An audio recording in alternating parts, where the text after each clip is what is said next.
Hello everyone, देखिए अब next topic करते हैं Hertz experiment for the production of electromagnetic waves. तो देखो हर्ट्स एक्सपेरिमेंट किस तरीके से हुआ ये हम यहाँ पर डिस्कस करने वाले हैं। देखो नॉर्मल ये तो बात आपको समझ में आ गई, ये एक्सपेरिमेंट क्या चीज़ के लिए है कि कैसे इलेक्ट्रोमैग्नेटिक वेव्स प्रोड्यूस हो रही हैं। क्लियर। तो देखो यहाँ लिखा हुआ है Hertz experiment was based on the fact that an oscillating electric charge radiates electromagnetic waves. किसके ऊपर बेस्ड है, ये कौन से फिनोमेना के ऊपर बेस्ड है कि ऑसिलेटिंग इलेक्ट्रिक चार्ज जो होता है वो रेडिएट करता है इलेक्ट्रोमैग्नेटिक वेव्स को। क्लियर। अब मैं यहाँ एक डायग्राम बनाता हूँ, फिर उससे समझेंगे कैसे रेडिएट होती हैं इलेक्ट्रोमैग्नेटिक वेव्स। ठीक है। तो यहाँ पर देखो ज़रा, हम यहाँ मेटेलिक प्लेट्स बनाएंगे इस तरीके से। ये हो गई ए, और एक प्लेट यहाँ बनाएंगे हम इस तरीके से। क्लियर। ये इस तरीके से, जैसे मान लो ये मेरा हाथ है, एक ये है प्लेट और एक उसके ऊपर ये वाली प्लेट है, इस तरीके से है, ये ऐसे समझना, समझ रहे हो। और यहाँ पर देखो इसके साथ ये दो स्फीयर कनेक्ट हैं। क्या हैं? दो स्फीयर कनेक्टेड होंगे। क्लियर। इस तरीके से इसको मैं नाम देता हूँ S1 और ये वाला जो होगा S2, ये वाला S1 और ये S2। ये क्या है, हमारे पास दो मेटेलिक स्फीयर इसके साथ अटैच्ड हो गए। क्लियर।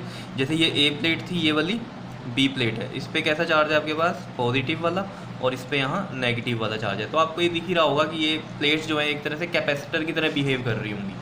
ठीक है ना। कैपेसिटर में भी आपको पता है एक प्लेट ही होती है, एक प्लेट ही होती है। एक्चुअल में मैंने आपको बताया हुआ है, ये प्लेट एक ऐसे रखी होती है, एक ऐसे रखी होती है। क्लियर। और इस पे जैसे मान लो यहाँ पॉजिटिव पॉजिटिव पॉजिटिव होगा प्लेट पे, इस पे यहाँ नेगेटिव, ये कैपेसिटर ही होता है इस तरह से। तो यहाँ भी वही चीज़ की हुई है। ठीक है। अब ये जो आपके पास स्फीयर्स हैं ये कनेक्टेड हैं आपके पास थिक कॉपर वायर्स से, और यहाँ पर देखो इस तरीके से हम ये बनाएंगे थिक कॉपर वायर्स। ठीक है, ये कनेक्ट हो गई। और यहाँ पर हमने क्या लगाई हुई है, इंडक्शन कोयल। एक यहाँ लिख देता हूँ मैं 2 इंडक्शन कोयल। और यहाँ पर हमने एक हाई पोटेंशियल भी दिया हुआ है इसको। ठीक है। और वो हाई पोटेंशियल जो दिया है उसमें डिफरेंस जो है वो 1000 ऑफ वोल्ट से भी ज़्यादा है।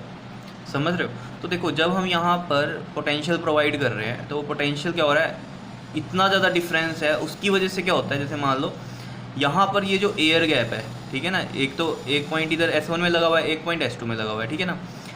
ये जो वायर्स हैं इनके थ्रू, तो ये वाली जो एयर है ये क्या हो जाएगी आपके पास, आयोनाइज्ड हो जाएगी। आयोनाइज्ड कैसे होगी, देखो ऑब्वियस ही बात है, जब आप यहाँ पर एक फील्ड बनेगा, वो जो फील्ड है एक्चुअली में क्या होता है, वैसे तो एयर नॉर्मल तो करंट फ्लो नहीं करता एयर में, लेकिन एक पर्टिकुलर अगर हम इतना ज़्यादा डिफरेंस देते हैं तो यहाँ एयर में क्या होगा, एक स्पार्क प्रोड्यूस हो जाएगा। स्पार्क कैसे होगा, ये आयोनाइज्ड हुई एयर और यहाँ पर एक स्पार्क प्रोड्यूस होगा।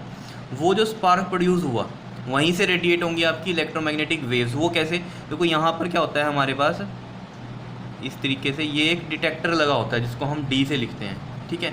इसमें क्या होता है, करंट आता है। इसमें अगर करंट आया तो ऑब्वियस ही बात है, यहाँ से यहाँ तो कोई फिजिकल कनेक्शन है नहीं, फिर भी इसमें करंट आया तो इसका मतलब क्या है, यहाँ से क्या हुई है, रेडिएट हुई होंगी वेव्स कुछ, तभी यहाँ तक पहुँची हैं और इसकी वजह से करंट आया।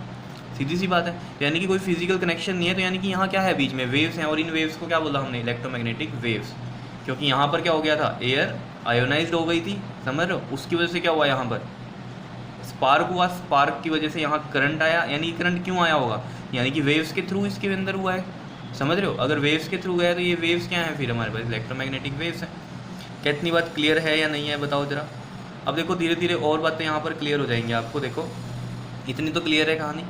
उसके बाद देखो ये हम यहाँ पर लिख भी देते हैं, ये क्या है, मेटल प्लेट्स हैं। क्लियर। और इन दो प्लेट्स के बीच में जो दूरी होगी वो कितनी होगी आपकी, 60 सेंटीमीटर की दूरी रखनी है, ये याद रखना है आपको। क्या इतनी बात क्लियर है या नहीं है, बताओ। ठीक है। और ये हमारा क्या हो गया था, डिटेक्टर D से, जिसको हमने लिखा, या रिसीवर ही से बोल दो। ठीक। और ये भी क्या है हमारे पास, मेटल प्लेट है। क्या इतनी बात क्लियर है या नहीं है, बताओ। अब देखो इसको समझो ध्यान से, इसमें कि ये क्या लिखा हुआ है, उससे और ज़्यादा क्लियर हो जाएगा। देखो the experimental setup use by hertz for the production and detection of electromagnetic waves is shown in figure. इसमें फिगर में शो किया हुआ है, क्या शो किया हुआ है, देखो A और B क्या है, यहाँ पर दो लार्ज स्क्वायर मेटल प्लेट्स हैं, या तो ये कॉपर की होंगी या जिंक की होंगी। ठीक है। प्लेस्ड अबाउट 60 सेंटीमीटर अपार्ट, यही बात लिखी हुई है। ठीक है, जो मैंने आपको बताई। A एंड B क्या है, two large square metal plates of copper और zinc placed about 60 centimetre apart. Now they are connected to the two highly polished metallic spheres. Two highly polished metallic spheres कौन से आपके पास, ये S1 और S2, और through thick copper wires. Clear है इतनी बात या नहीं? ठीक है, तो कॉपर वायर्स के थ्रू ये भी क्या है आपके पास, यहाँ कॉपर वायर्स हैं, ठीक है, जिनके थ्रू ये कनेक्टेड है। Highly potential difference of several 1000 volt का मतलब डिफरेंस है, वो अप्लाई किया across the sphere using the induction coil, यहाँ से, ठीक है, इंडक्शन कॉइल के थ्रू हमने प्रोवाइड किया across the sphere. Clear, 1000 of volt. क्या इतनी बात क्लियर है?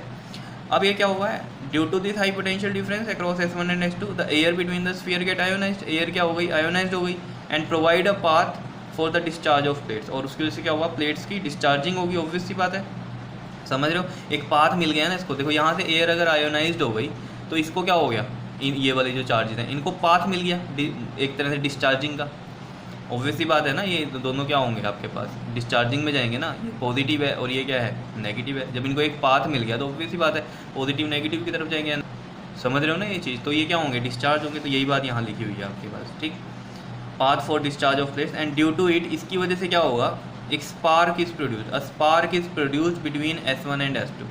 क्या इतनी बात क्लियर है? तो ये कहानी बिल्कुल क्लियर है।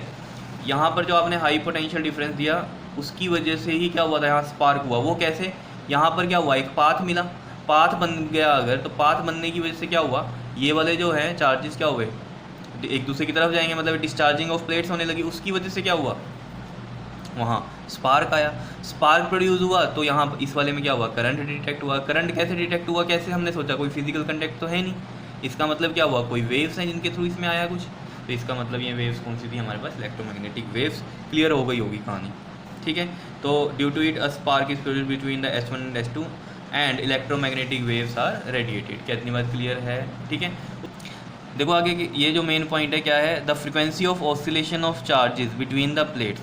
देखो जो फ्रीक्वेंसी है चार्जेस के ऑसिलेशंस की बिटवीन द प्लेट्स वो कितनी है, F इक्वल टू में 1/2π में LC, और L और C की वैल्यू होगी। देखो C क्या है, A और B क्या है हमारे पास, ये एक तरह से कैपेसिटर का बिहेव कर रहे हैं प्लेट्स जो हैं ये, और ये स्मॉल कैपेसिटेंस देते हैं हमें, क्लियर। और L क्या होगा, L ये होगा हमारे पास जो इंडक्शन कॉइल है, ठीक है, इंडक्शन कॉइल कह लो, ये वाली कनेक्टिंग वायर्स आ गई, ये सारी किस में आ गई, इंडक्शन कॉइल के अंदर ही आप इसको कंसीडर कर सकते हो, ठीक है। तो यहाँ लिखा भी हुआ है the metal plates A and B act as the capacitor, और इनका कैपेसिटेंस बहुत स्मॉल होता है, and a connecting wires provide inductance L, या फिर ये इंडक्शन कॉइल भी आप लिख सकते हो, प्रोवाइड L, क्लियर। अब देखो ये जो कहानी है ये क्या लिखा हुआ है, the frequency of these oscillation is of order of कितना, 5 × 10⁻7 हर्ट्ज। जो फ्रीक्वेंसी है इनकी ऑसिलेशंस की वो किस ऑर्डर की है, 5 × 10⁻7, मतलब F कितना है, 5 × 10⁻7 हर्ट्ज। इसको हम म्यू से भी लिखते हैं, ठीक है, न्यू ऐसे लिखते हैं, ये V जैसा आपको दिखेगा कहीं बुक्स में, ठीक। मैं अभी बताता हूँ कि इसका मतलब, इसको मैंने ऐसे क्यों लिखा है, ठीक है।